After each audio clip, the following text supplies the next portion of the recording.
Welcome to Freaky Fauna Friday, where every Friday we take a little time and explore some of the freaks of nature from around the planet we cherish so deeply.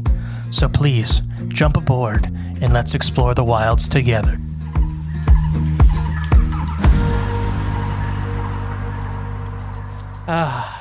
Welcome back to Freaky Fauna Friday. I am the great and peaceful Missouri.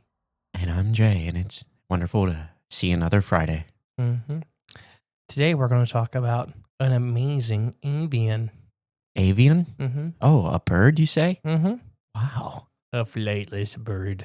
Flightless bird? Mm-hmm. What's the point? What do you mean? Why be a bird if you're flightless? Because birds are really good at running. Guess you're not wrong there. You ever chased a chicken? Yes. They're very good at running. Many times in my life. Speaking of chickens, today's Freaky Fauna is chickens. Oh, really? Yeah. Oh, all right. Chickens. Well, they're Yeah. not very freaky. They actually are. What? Yeah. Oh, okay. No, so we're going to talk about some Freaky Fauna facts. All right. Chickens are on every continent except Antarctica, and they kind of are in Antarctica. There's no live chickens, but there's chicken meat in Antarctica. Oh, so they're there. Yeah. Not like roaches and rats, which are there that are alive. Dang. Even rats can live in Antarctica. Well, they live in our bases. Well, yeah. Okay, fair. That's the only reason rats and roaches are down there. Oh, man. And we still can't exterminate them? Mm-mm. Jeez, they're hardy. They're like people. I guess so. No, so all chickens. Chickens were domesticated around 4,000 to 5,000 years ago. They were, in some, it depends on who you talk to. It may even be 7,000 or 8,000 years ago. Okay. They were all domesticated from a bird called the red Indian jungle fowl. So it all came from that one. Yeah, and there's a bunch of jungle fowl from India and, that part of Asia. Mm-hmm. I highly advise everybody to look them up because they look like wild chickens. They have really, really crazy combs and everything like that. They look very different from modern day chickens. Okay. But they still look like chickens. The ones over there in India. And The wild varieties. Yes, in Asia. Yeah, the pre-domesticated ones. Gotcha. Yeah, so we're going to talk about some fun facts. All right. So chickens can run. How fast do you think? Gosh, 15 miles an hour? That's a good guess. 9 to 10. 9 to 10, okay. With some individuals probably being a little faster than the average. Yeah. Yeah, so this heavily depends on the breed, the fitness level, and the disposition of the chicken itself. Because chickens have a lot of personality. Oh, yeah. Some just won't run. Right. Some will really run. And we'll talk about like the breeds of chicken and all that stuff. My poor chickens, my dog was running them in their cage. They run fast. Oh, they're fast. And they're very panicky. Freaky fact number 2, chickens do not sweat. Mm. In general, chickens are better equipped to handle cold weather rather than hot, which is kind of odd when you look at the species they're domesticated from, Okay. which is a jungle animal. Right, yeah. This is mainly due to their feathers and the way that we've bred them. In order to cool down, they will drink water and they will flap their wings to release some body heat. When overheated, they will pant. They do take little dust baths and everything like that. So there's 2 reasons they do the dust baths. Number 1 is to take cool earth and put underneath their feathers. Oh, okay. And it's like putting an ice pack in your arm or something like that. The other reason is for mites, which are a chicken parasite. Okay. So it'll smother the mites out. Gotcha. Would 7 dust help with that? For for people, yeah. Okay. Like if you're putting that on your chickens, yes. Yes. I used to, when I had my quail, I would dig little holes about like 4 inches, 5 inches deep, just cup-sized little holes, basically, under their cage. And they were always in them. Oh, yeah. Always in them. Yeah. My They quail were have little holes right now for dust baths, and my chickens have dug a hole for it. a very deep one. Oh, yeah. Yeah, they liked it a lot. Chicken, they both enjoy dust baths.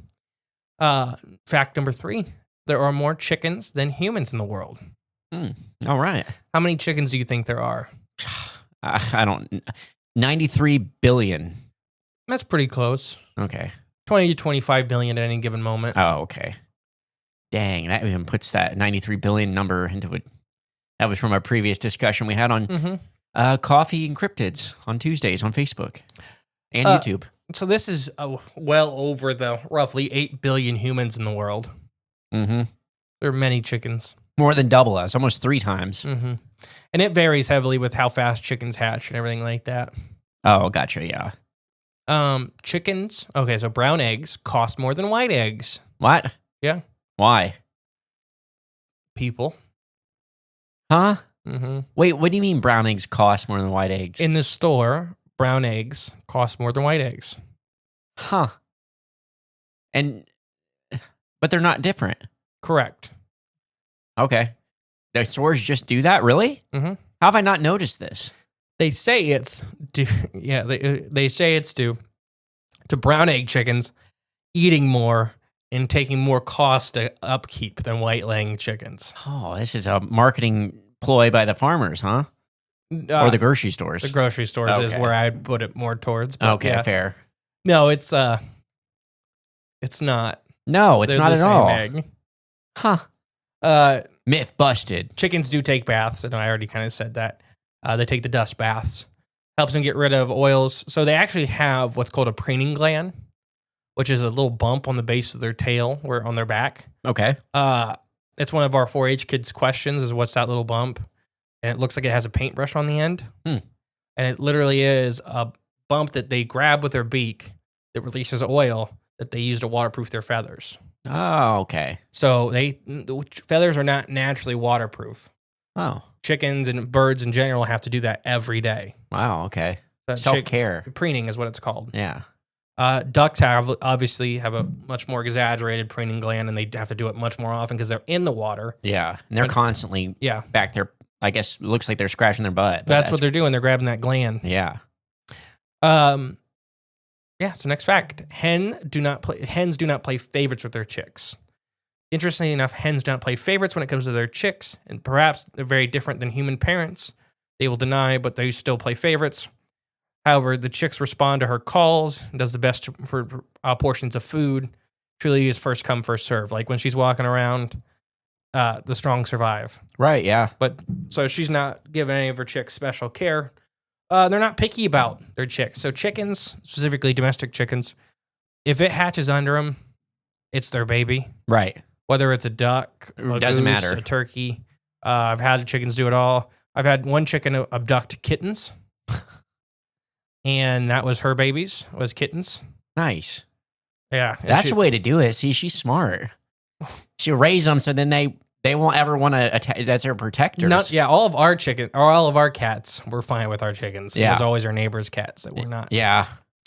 All right. Number 7, chickens are very good at recognizing human faces. Oh, all right. This is very rare in the animal kingdom. There's only a few animals that can actually do this. With dogs and elephants and dolphins kind of being the top ones, and you think of how much people don't give chickens enough credit for their intelligence. But the chickens are really good, up to 100 faces. Oh, wow, that's a lot. And chickens, they've actually done like little brain scans and stuff like that. Chickens can have certain emotions attached to certain humans. So it's hard to, kind of put into words. Right, but like happiness or fear. Yeah. They see joy and stuff like that. Right, yeah. So if you're the one that's feeding them and giving them treats and petting them and stuff like that, they can get really excited when they see you. Gotcha. If you're the one that's trying to hit them with a shovel all the time. Yeah, they probably are going to be a little fearful. Or angry. There you go. Chickens do hold grudges. I can see roosters doing that. The only ones I've had hold really long grudges are always hens. Oh, really? Mm-hmm. Oh, wow, okay. Number 8, chickens are not colorblind. They're actually very good at seeing colors. Chickens generally have great vision, better eyesight than most humans. They are able to see the difference in colors, and they are able to see colors that we cannot see. Ooh, okay. As little chicks, they're easily sense their way around obstacles and can even differentiate between high and low spaces, so that depth perception is much greater than humans. All this develops relatively quickly, usually within 2 days after hatching. Oh, wow, that's fast. For reference, the level of sight development takes weeks upon months to even years for most other animals like kittens and humans. That makes sense. So, yeah. So they're fast developing. So, do chickens know their names is a common question with chicken keepers. The short answer is maybe, depending on who you ask. Although chickens have known to communicate through sounds, there's no scientific evidence, but universities are working on it, and there does seem to be evidence that chickens can learn a name that is associated with them and respond to it. So, for example, I had chickens, all my chickens had names.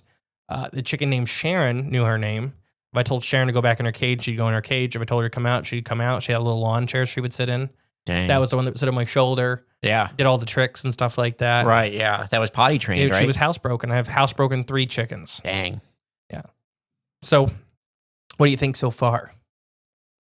Well, chickens are a little more. There's more than meets the eye for these guys. Yeah. The next step, or the next fun fact, is the most expensive part of chickens is feeding them. Okay, that's true. Chicken feed. There is cost-effective feeds, but you shouldn't skip on their nutrients. That's, how much eggs and all the thing you get is directly related to how much nutrients. Yep. But yeah. I want to get one of those like pellet like makers that you put your food into. I want to get one bad. Oh, I've seen multiple videos on Facebook and stuff recently. I think they're targeting me, but I want one so bad. You can throw all sorts of food into it, and it just turns it into nice little pellets. Chickens or hens only use one of their ovaries. Okay. So they only use one out of their 2 ovaries in their reproductive system. Although hens have 2 healthy ovaries at birth, only the left one ever develops to maturity and functions in the reproductive system. However, in some cases, when a left ovary is extremely damaged or does not work altogether, the right ovary may develop instead and take over. So it's like a backup. Yeah, this development of one ovary instead of 2 is believed to help streamlining. Streamlining helps build and profile of the bird, staying slim and aerodynamic, which helps them and makes it easier to fly, even though chickens don't fly. Don't fly, yeah. Do you think that was something that was bred through? A lot of birds do this, so it's not just chickens. It's an avian thing. Yes. Okay. So to kind of, instead of being taking up a lot of space, so you can actually, if a hen's ovary is extremely damaged and the other ovary doesn't develop, she can start crowing and acting like a rooster. Oh, okay. And we don't know why. We don't know if it's a hormone disruption. And so I would imagine so. The testosterone isn't being blocked out by the estrogen. Right. Or if it's more of an orca thing, to where, what I mean by that is adult female killer whales that no longer breed take on a much more protective and educational role in their pod. So there may be something with the hens, the older hens, that when their ovaries are damaged and they can no longer reproduce, they take on a more defensive role in the flock. It's just like a niche that gets filled. Yeah. That they fall into. Yeah, it's like wolf packs and stuff like that. The older individuals aren't useless. They do things. Right. They just do different things than the younger ones do. Right. There's some evidence to suggest that, when it's damaged, that they become an extra defender like the roosters do. Do they grow like a little spur on their claw too? Not very much. Okay. They always have a spur. Hens have spurs. They're spur pads. They're smaller, yeah. Yeah. And depending on the breed, the hens can have exaggerated spurs and everything else. Oh, I didn't know if it was, how pigs, when they go feral, they get the tusks. I didn't know if like chicken hen did the same thing. Eggs come in all kinds of colors. All kinds of browns and whites and even blues and greens. Yep, I've seen nice blue and green eggs. Really nice blue chicken eggs. They're cool looking. Another fact, the darker yolks does not necessarily mean more nutrition. So if you have backyard chickens and you're not adding anything special to their feed and you get really dark orange yolks, that's good.